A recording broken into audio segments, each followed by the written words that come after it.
अस्सलाम वालेकुम, मेरा नाम शहजाद अहमद है। आज हम अपने फार्म पे मौजूद हैं टनल के अंदर, जो विंटर के दिनों में हमने दिसंबर में कोकम्बर की सोइंग की है। और जो विंटर के दिनों में हम सोइंग करते हैं उसमें क्या क्या प्रोसेस जो है वो इम्पोर्टेंट होते हैं, उसके बारे में आज हम आपको इन्फॉर्मेशन देंगे।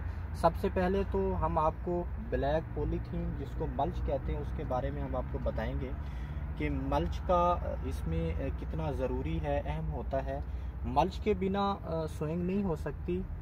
ऑलरेडी के जो दिसंबर और जनवरी फरवरी के दिन होते हैं, टम्परेचर रात को काफ़ी ज़्यादा लो होता है, और टम्परेचर लो होने की वजह से जो सीड सोइंग हम करते हैं उसमें जर्मिनेशन नहीं होती। तो इसका ये बेनिफिट होता है ब्लैक मल्च का कि ये ऑलरेडी टम्परेचर रखता है। तो एक तो ये वीड को कवर करता है, वीड इसमें नहीं होता, इसके नीचे ही रहता है।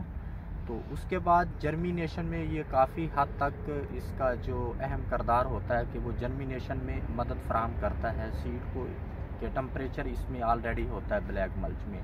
उसके बाद जो वाइट शॉपर हम टनल के ऊपर डालते हैं, कुछ फार्मर होते हैं जो 4 गेज का इसमें शॉपर डालते हैं। 4 गेज का शॉपर नॉर्मल होता है, टम्परेचर काफ़ी ज़्यादा डाउन हो। दिसंबर जनवरी फरवरी में, इन 3 महीनों में इसका जो टम्परेचर होता है रात को बिल्कुल डाउन होता है। और कोकम्बर की जो क्रॉप होती है ये काफ़ी सेंसिटिव क्रॉप होती है। इन दिनों में ये इतनी इनके अंदर सलाहियत नहीं होती सर्दी बर्दाश्त करने की। तो जो हम टनल के ऊपर शॉपर डालते हैं वो हमें 6 गेज का शॉपर डालना चाहिए। 6 गेज के शॉपर के ये बेनिफिट होते हैं कि ये टम्परेचर जो रात को डाउन होता है उसमें भी सलाहियत रखता है। अदरवाइज़ इसके ऊपर जो प्लांट होते हैं, प्लांट के ऊपर भी स्ट्रेस नहीं पड़ता। और हमने ये ड्रिप इरिगेशन पे लगाया हुआ है अल्हम्दुलिल्लाह। ड्रिप इरिगेशन और फ्लड में जो डिफरेंस है प्रोडक्शन में, वो 35% का होता है। ड्रिप की 35% ज़्यादा प्रोडक्शन होती है और फ्लड की डाउन होती है।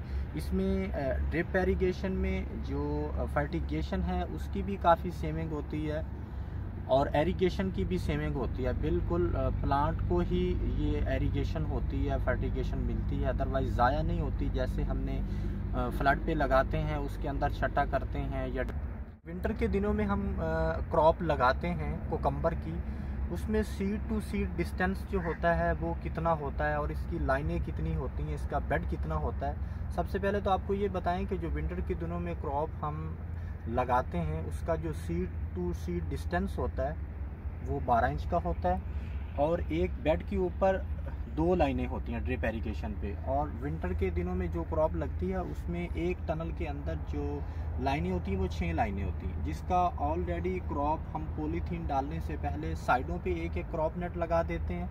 उसके बाद हम पॉलीथीन डाल देते हैं ऊपर, उसकी सोइंग कंप्लीट कर देते हैं।